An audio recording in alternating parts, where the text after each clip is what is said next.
E estamos começando a edição 141 do Ubuntu TV.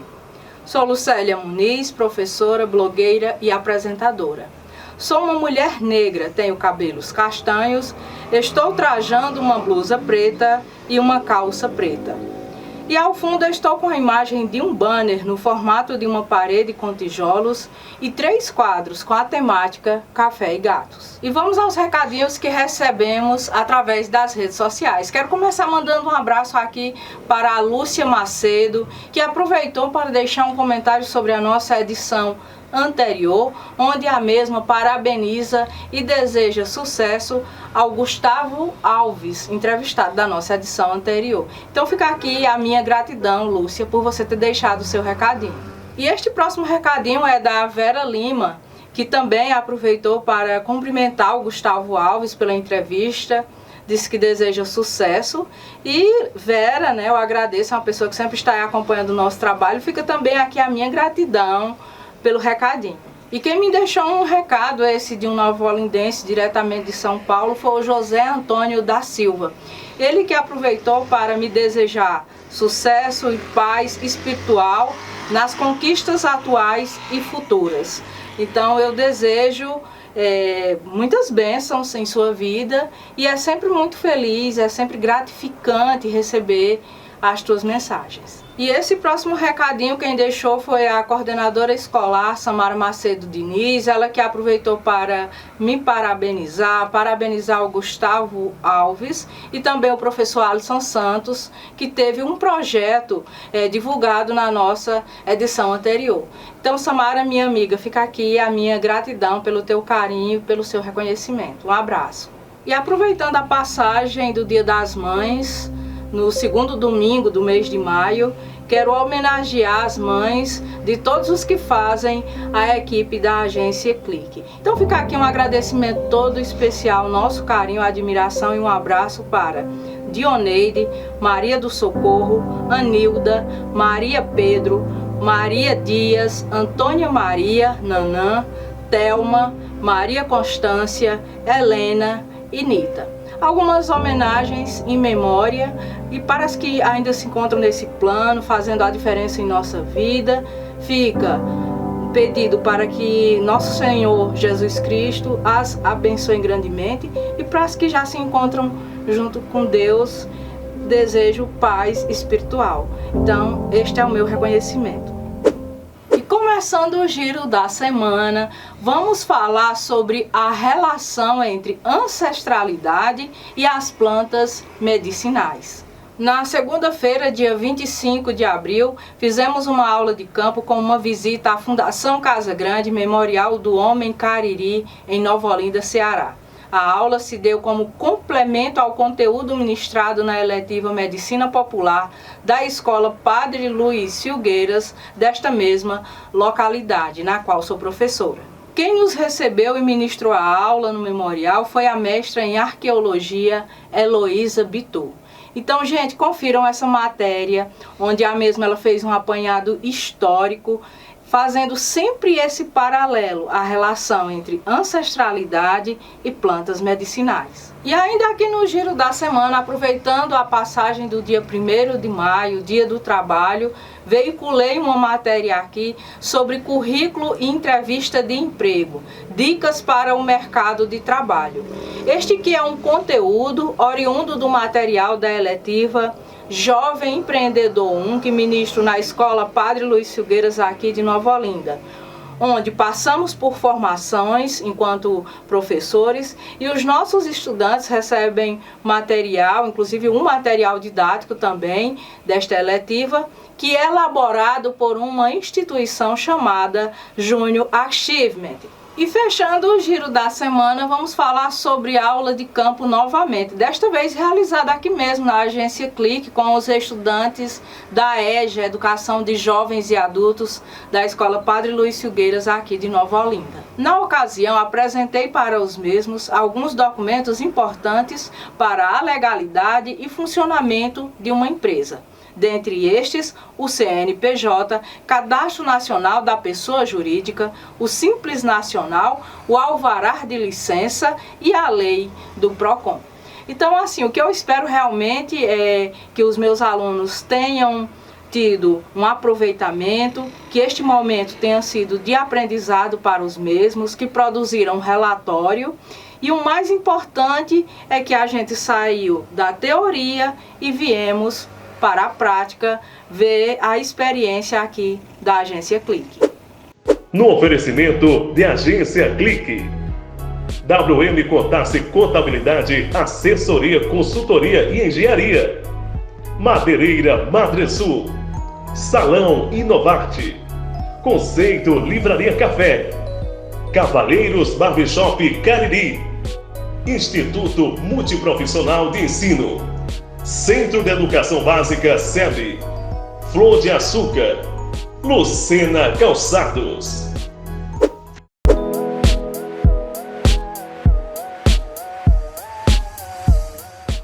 E na edição 141 do Ubuntu TV, temos a participação em nosso quadro de entrevistas da estudante Letícia Vieira da Silva. A mesma tem 19 anos, cresceu na zona rural de Santana do Cariri, interior do Ceará.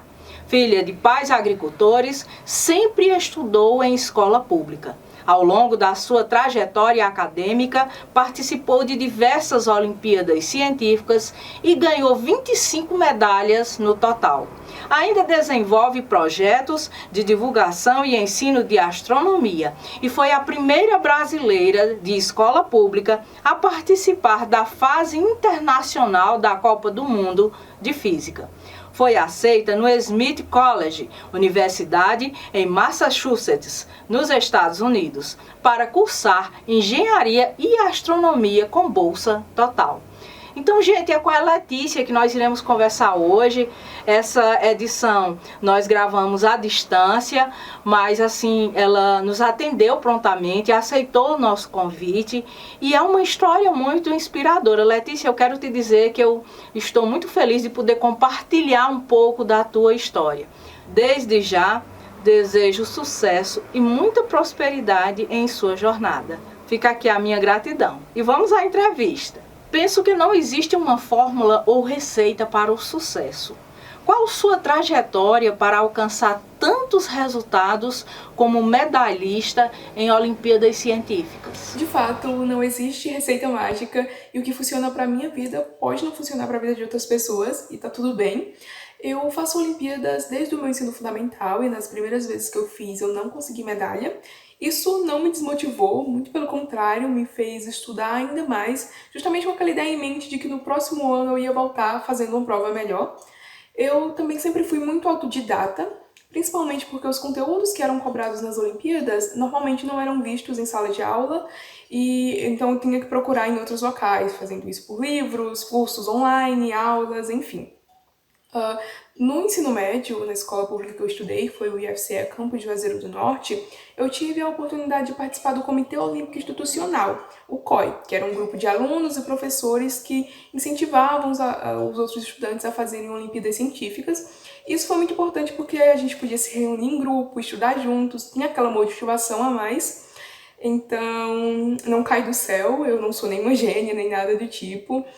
As medalhas, elas são um símbolo do conhecimento que eu fui adquirindo ao longo da minha trajetória acadêmica, mas na base estão horas de estudo, de resolução de exercícios, de tirar dúvidas com os professores, de projetos, de pesquisa, enfim. No oferecimento de Tutumon Supermercado, Doutora Ayala Endes, Dr. Marcos Renato Endes, Dallas Cariri, Santuário da Divina Misericórdia, Farmácia Mãe Glória, Casa Leal, Iana Naira Beauty, Overnet Fibra, Fotocópia Soluções Inteligentes. Letícia, e lendo aqui sobre a tua conquista indo participar da fase internacional da Copa do Mundo de Física, fico me perguntando de como você passou a se identificar com esta área de conhecimento. Conta pra gente. Eu sempre gostei muito de ciências no geral, principalmente por ser de zona rural e ter esse contato mais próximo com a natureza. Eu era uma criança, como todas as outras, muito curiosa por entender como e por que as coisas funcionavam. continuo sendo muito curiosa. E as melhores respostas que eu consegui foi através do conhecimento científico. Então, por exemplo, se eu queria entender por que e como aconteciam as estações do ano, eu podia estudar astronomia e entender o que estava por trás desses fenômenos. A identificação com a física, ela veio mais quando eu fui estudar no IFCE Campus Juazeiro do Norte, principalmente porque o meu curso era eletrotécnica, então envolvia muita física desde o início, e eu acabei gostando muito da área justamente pelo que eu comentei anteriormente, que ela fornece respostas para as perguntas que a gente tem diariamente, que eu tinha diariamente. Coisas do tipo, por que a internet funciona, como que a gente consegue se comunicar via celular, como que a gente conseguiu enviar humanos para a Lua. Se você quiser responder essas perguntas, você vai ter que ir atrás do conhecimento físico, porque é a física que explica. E isso me encantou e me encanta muito. Então, tentar explicar como e por que as coisas funcionam foi o que a nossa equipe tentou fazer na Copa do Mundo da Física, é o que eu tento fazer diariamente, é o que eu vou tentar fazer no futuro. Eu pretendo direcionar os meus estudos mais para a área da engenharia, né? Então, a aplicação prática desses conhecimentos, e também para a área da astrofísica, que busca entender como os astros e as estruturas do universo funcionam. E a física tem isso, né? Porque a física é bem ambiciosa e no sentido de que ela tenta entender desde as maiores coisas do universo até as menores porções de matéria. E isso para mim é incrível.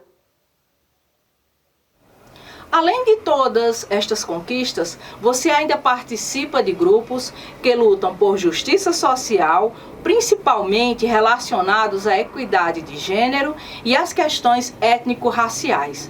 O que te impulsiona como ativista destas causas?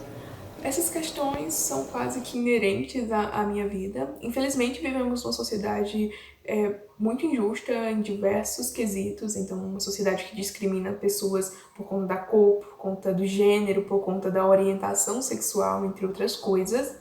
Então, eu, enquanto uma mulher, não consigo simplesmente virar as costas para o número de feminicídios do Brasil. Não consigo ver o tanto de mulher sendo violentada sem fazer nada. Não consigo ter a minha capacidade intelectual questionada por ser quem e como eu sou. Eu, enquanto pessoa negra, não posso simplesmente virar as costas para o fato de que um jovem negro é assassinado a cada 23 minutos no país. Não posso simplesmente ignorar os atos diários de racismo que acontecem nesse país. Então, os grupos de ativismo, eles surgem muito desse espaço de desconforto, de estar ciente da realidade, de observar e, em certos níveis, até viver isso e dar vontade por mudar. Então, são espaços de organização coletiva para lutar por uma sociedade melhor, para uma sociedade que essa não seja a realidade. Então, por exemplo, no grupo de Mulheres Olga Benário, a gente faz diversas ações relacionadas a amparo de mulheres em condições de vulnerabilidade social, mulheres que foram violentadas, sofreram violências. No Núcleo de Estudos Afro-Brasileiros e Indígenas, que é o NEAB, também desenvolvemos diversas ações relacionadas ao debate das questões raciais no Brasil, a promover e celebrar a cultura afro-indígena, a como de fato ser antirracista. Então, os grupos sociais, eles têm sido parte da minha vida há uns anos, eu não consigo mais imaginar a Letícia sem isso. E eu tenho certeza que eles vão fazer parte do meu futuro e se fortalecer ainda mais. Eu sempre costumo concluir as entrevistas com uma mensagem do entrevistado para o público que vai nos assistir. Neste momento, gostaria que você deixasse uma mensagem especial aos estudantes de escolas públicas, os motivando na busca da realização dos seus sonhos. É muito importante para a gente, pessoas de escolas públicas, minorias sociais no geral, ocupar esses locais que nos foram historicamente negados.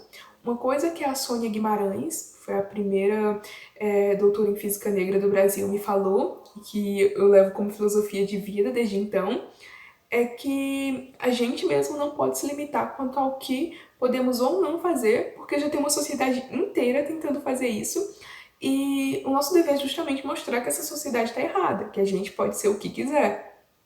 Outra questão é se organizar em grupos.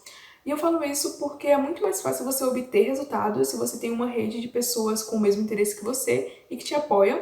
Então, por exemplo, se eu conseguir tantas medalhas em Olimpíadas Científicas, como eu já falei, é porque eu fazia parte do COI, que tinham professores e alunos que me ajudaram.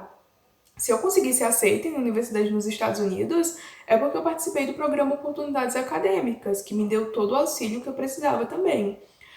Para citar o Emicida, que é o cantor brasileiro, tudo que nós tem é nós. O que ele quer dizer é que a gente é ser social, a gente é um ser social que precisa da ajuda de outras pessoas e que isso é muito potente e importante. Eu sei que para pessoas de escola pública é muito mais complicada a trajetória, infelizmente. A gente não pode cair nessa falácia meritocrata de que basta se esforçar. Não, a gente também precisa ter acesso a oportunidades. E, felizmente, com a internet, a gente tem diversas iniciativas e projetos que buscam justamente democratizar esse acesso ao ensino e a oportunidades no geral, e são iniciativas focadas em alunos de escola pública. Então, o meu recado é esse, para buscar esse tipo de iniciativa, para tentar ir além do conteúdo que é apresentado em sala de aula e para persistir. Porque a gente precisa estar nesses locais, seja na política, seja nas engenharias, seja nas ciências, nas artes, enfim. É isso. Agradeço demais o espaço e a atenção. No oferecimento de Clínica Doutora Ana Ruth Grangeiro, Doutora Eliandra Aquino da Quimed, Sol System, Mercadinho Suquita, Prefeitura Municipal de Nova Olinda, Prefeitura Municipal de Porto-G, Madresul Engenharia. E no Ubuntu News, o Vaticano marcou a data da oficialização do processo de beatificação da Marte Benigna. O Vaticano marcou para o dia 24 de outubro a oficialização do processo de beatificação de Benigna Cardoso da Silva, a menina Benigna. Em 2019, o Papa Francisco autorizou o processo para que ela se tornasse a primeira beata cearense e a quarta Marte do Brasil. A seguir, vocês conferem um vídeo onde o nosso bispo da Diocese de Crato, Dom Magnus, faz o anúncio desse momento tão aguardado pelos fiéis daqui da região do Cariri e até mesmo do Brasil, e a comemoração que se deu na igreja de Senhora Santana, onde os fiéis esperavam ansiosos pelo anúncio da referida data. Ainda hoje, muitos cristãos são martirizados. Portanto, não podemos esquecer que a santidade é para todos nós. E somos chamados a este convite todos os dias. Então é com sentimento de gratidão, de alegria e júbilo e esperança que agradecemos o trabalho incansável de tantos padres e leigos. Um agradecimento especial à memória do Monsenhor Mattioli, aos bispos que passaram por esta diocese, que estimularam o processo. E aqui recordamos Dom Fernando Panico e Dom Gilberto Pastana. Recebemos da Congregação para a Causa dos Santos, assinada pelo cardeal prefeito, a carta datada do dia 31 de março, nos comunicando que a serva de Deus, Benigna Cardoso da Silva, será beatificada em uma celebração solene no dia 24 de outubro, data comemorativa do martírio da serva de Deus. Com júbilo e alegria, proclamamos a data da beatificação da menina Benigna, martirizada em nossa diocese. Deus seja louvado. Viva Benigna! Mártir da pureza, Benigna, menina santa. E Já estamos concluindo mais uma edição. Deixo aqui um agradecimento a todos os nossos leitores, seguidores, a todos os que acompanham o nosso trabalho. Um agradecimento também a todos os nossos colaboradores. E para você que quer contribuir com esta iniciativa de cunho educacional e cultural, segue ao longo da edição um QR Code, onde você pode estar também dando a sua contribuição. Aguardo vocês. Até a próxima.